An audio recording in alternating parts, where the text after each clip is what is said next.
This is an ADC warning. The crimes you're about to see are true. Only the names were changed to protect the ignorant.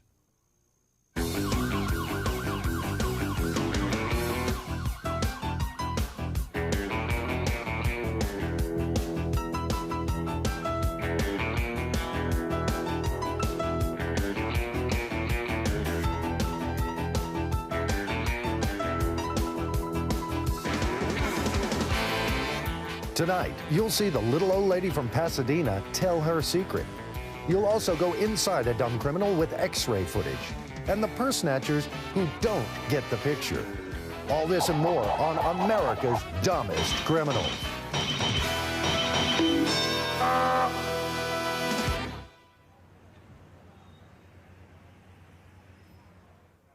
Welcome to America's Dumbest Criminals. I'm Daniel Butler.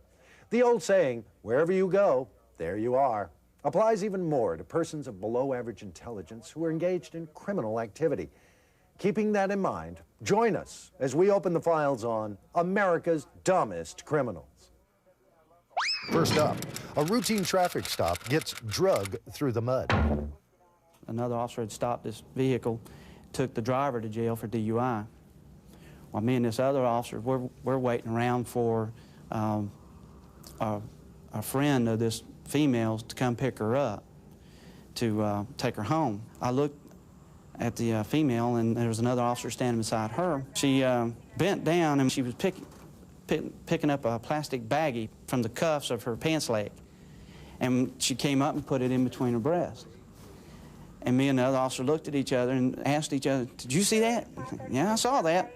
I could notice that she started getting real fidgety. Well, about that time, this girl takes off running.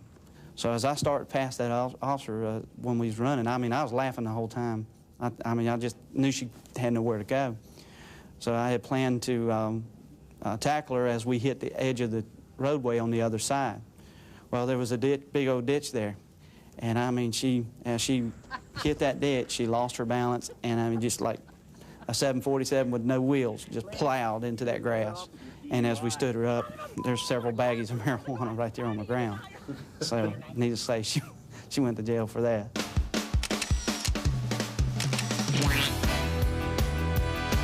ADC quiz number 296. A teenage bank robber in Los Angeles attempted to divert attention from her face by wearing something. What did she wear? Was it A, Groucho glasses, B, rabbit ears, or C, a see-through blouse with no bra? The correct answer is C, but we feel like any article of see-through clothing would have done. Next up, Annetta Nunn helps us slip into something more comfortable. I was working in the jail and had to search her. You know, somebody brought her in from the outside, and you kind of get in the routine sometimes of searching people. She was an older lady, not like one of the young ones running the streets. And I ran my hand up and ran. I said, maybe I felt something. And I ran my hand back up her leg in and like tapped and hitting the handle of it. And I said, "Ma'am, is there a gun in there?" "Yes, there is, young lady. Oh, but don't tell anybody." "Yeah, but don't tell anybody, you know." And it was fully loaded. Well, it's just for protection. Protection? Well, everybody's packing heat nowadays. Including Granny. Now, actual hidden surveillance cam video of a drug deal going down. You know, every time an undercover narcotics officer does a video of a drug deal, he sort of feels like a Hollywood director. So now, let's look at the making of Dumb Dope Deal, starring Dumb Doper, directed by Undercover Cop. Okay, cue the officer. Action. Good people. All right, let's get the deal going. Don't look at the camera. Let's see the drugs quickly, please. Gosh, what is this talent? Where did you get this talent? Look, if you gotta scratch your butt, move to the side. Thank you. Guys, can we speed it up, huh? Can we just pick up the pace? No. All right. Slow it down. Oh, split the difference. Get him out of... Oh, my God. What is that? The Continental Divide? What's he doing? Look at his hands. They're the size of tractors. He's right in front of the camera. Someone move the big guy. Can somebody get the big guy out of the camera? Thank you. Thank you. Finally. All right, can we take it again, people? From the top. Take two. Allison Dula recalls an unexpected encounter with a backdoor man. Two of the fugitive deputies were trying to get this guy out of the house. So one deputy's at the front door knocking on the door, and of course the other two walk around the back door and they're hiding. And the guy at the front door is still knocking on it, right? All of a sudden they see the guy they're looking for backing up out the back door. He's tippy-toeing back. He runs into the two deputies in the back. Shh. Somebody's at the front door, man. But sir, I think it's for you. Hey, what are you doing here? How'd you get around here so fast? Hey, what are you doing? What's this, sir? Hey, if you're waiting for this guy, you're backing up. Later on tonight's show, the impossibly true story of the motorist who was running on empty.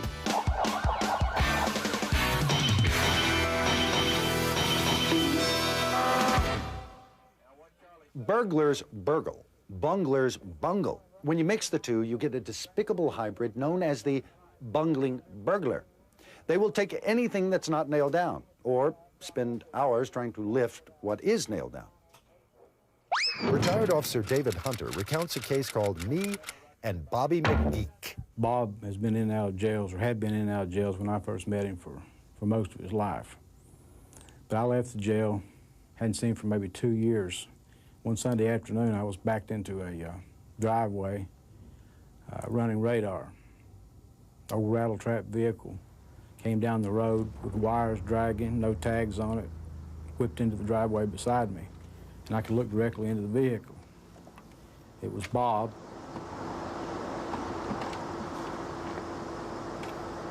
Hey, Bobby. Officer Hunter. Hey, John. How you doing? Fine. What's going on? Oh, just been out tooling around. What you got back there? There's some speakers from a yard sale. And he had the whole car full of speakers from a drive-in movie. They still had the name of the drive-in theater stamped on it. Drive-in speakers, don't they? You been to the drive-in lately? Yeah, went to the drive-in today and pulled away. Pulled the darn thing right out by the wire. I'm terribly sorry. What'd you go about 92 times?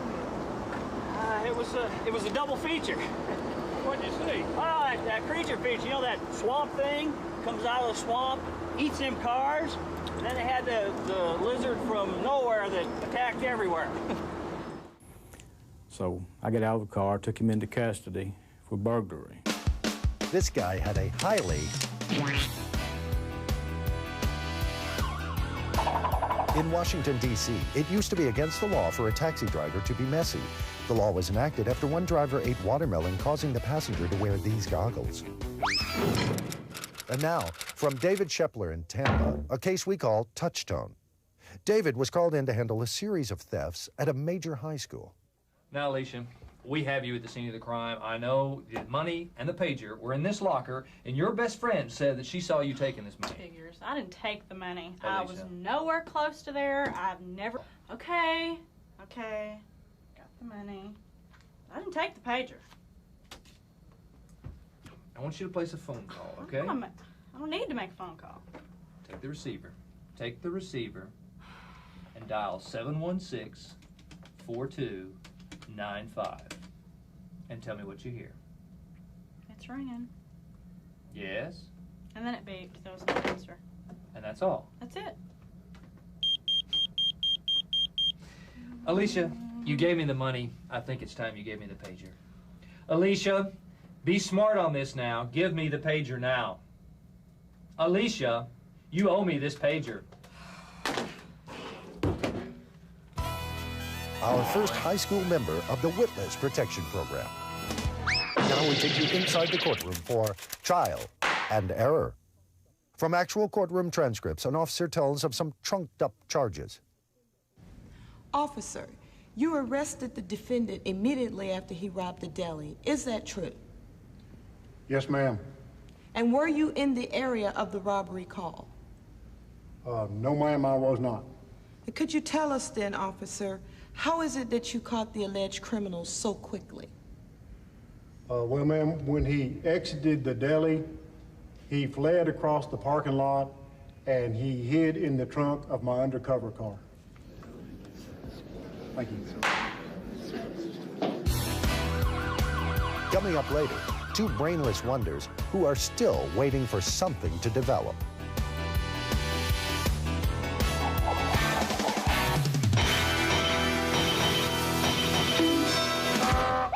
Next up, Terry Osborne of Pensacola chases a guy off the beat and path. I was working patrol in a marked unit downtown, and this guy calls, the victim calls our dispatchers and says, somebody just stole my car, and gave us a description of the car. And about a few minutes later, one of our other officers sees the car getting on the interstate. So we get in behind the car, and the car chases on. I mean, this guy is really getting it up the interstate, and he turns west going towards Alabama. So we got the city cars involved, the county deputies, they join in. Then the highway patrol, they join in. So we got deputies and highway patrol and city police chasing this stolen car towards Alabama. We're calling Alabama and say, look out, here we come. The trooper got up and went up there. Just as he crossed in Alabama, he stops the guy. And it turned out he was one of our local winos. We place him under arrest. And we say, why did you steal the car? And he says, The officer downtown told me I had 10 minutes to get off his block. So he was doing what that officer told him to do, was get off his beat. We got a new block for you, Bobby. This one's got a cell on it. I'll go ahead and take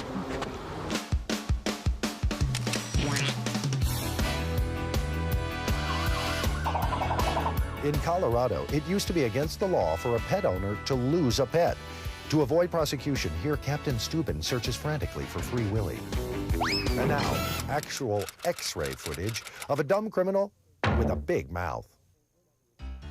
This case began when a dumb criminal came into a jewelry store and began to look at diamond rings.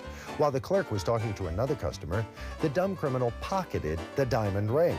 When the police arrived, he swallowed the diamond. Of course, it was only a matter of time before nature and the ring took its course and the stolen merchandise was returned. Next up, Jerry McIntosh tells us about a dumb criminal who was definitely running on empty. And I saw a car one morning, and when I passed by the car, it was summertime. And this guy's riding with his windows down, and I'm riding my windows down, and I nod at him. It's like 4 o'clock in the morning, and as we're sitting there at a red light, you know, I got the unmistakable whiff of marijuana. So when he pulls off, when I pull off, he turns right from the red light. Well, there's my probable cause. He didn't give a turn signal, so I got a right to stop him legally. So I stop it, go up there, get him out, you know, and I say, can I see your driver's license? He gives me his license, picture on it, address, 3 blocks away. Is there a reason it stopped you? You failed to stop at this red light back here. Okay, would you mind if I take a look? And I said, do you mind if I search your car? I guess that's all right. It's okay? Okay, great, thanks. Would you mind just standing right here for me? Sure. Thank you. I'll be right with you. And he took off running. And I started to take off running. And so I said, wait, I've got his license. I've got his car. I know where he lives. I know what he looks like.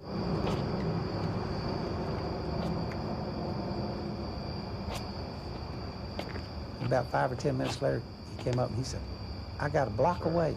And I thought, he's got my license. He's got my car. He's got my picture. And I said, well, I'm a lot quicker than you. You got a half a block away. And I realized. Grab the front of that car. Yes, sir. Hey, but at least he realized what he had done was pretty dumb.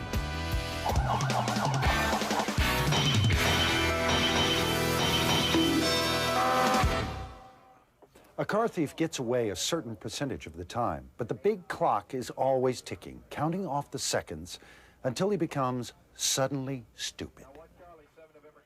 And now, a half-baked criminal who obviously liked twice-baked potatoes. A guy had stolen a car and abandoned the vehicle. This guy came by and realized he was looking at a stolen car, so he figured he could steal it because he couldn't be arrested for it because it was already stolen by somebody else.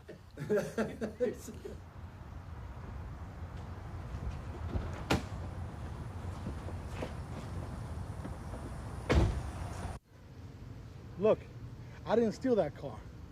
Oh, really? No, I mean, well, maybe just a little, okay?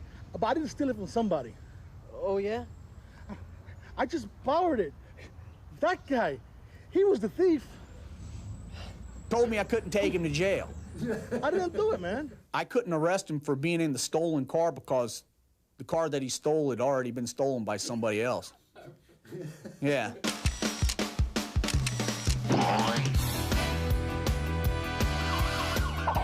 In North Carolina, it used to be against the law for airplanes to fly over towns. It was also against the law to flush the toilet unless the portaplane was right under you. Join us now as we visit the cavernous recesses of the criminal mind. Picture this. Aaron Graham of the Louisville Police Department told us about a crime with a photo finish. When a woman had her camera bag stolen in a Louisville, Kentucky park, an officer was nearby and responded quickly.